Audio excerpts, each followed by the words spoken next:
அறிவுஜீவி ரங்கராஜ் பாண்டே 2 நாள் முன்னாடி ஒரு சர்வே எடுத்துக்கிறாரு. அந்த சர்வே படி பார்த்தீங்கன்னா, டிஎம்கே 32%, ஏடிஎம்கே 21%, பிஜேபி 22%. அவரோட அரிய கண்டுபிடிப்பில் சயின்டிஃபிக் ரிசர்ச்சில் ஒன்று கண்டுபிடிச்சிருக்கிறாரு. என்ன அப்படின்னு பார்த்தீங்கன்னா, ஒரு புது கட்சி, அதாவது இதர முன்னேற்ற கழகம்.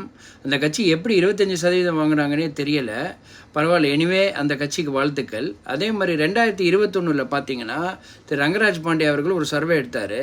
பிஜேபி ஏடிஎம்கே கூட்டணி இருந்ததுன்ற ஒரே காரணத்துக்காக அவங்களுக்கு அவங்க ஜெயிப்பாங்கன்ற மாதிரி சொன்னார். பட் என்ன நடந்ததுங்கிறது தமிழ்நாடு மக்களுக்கு தெரியும். அதே மாதிரி நடக்க போகிற அமெரிக்க ஜனாதிபதி தேர்தலில் அவர் ஒரு சர்வே எடுப்பாருன்னு நினைக்கிறேன்.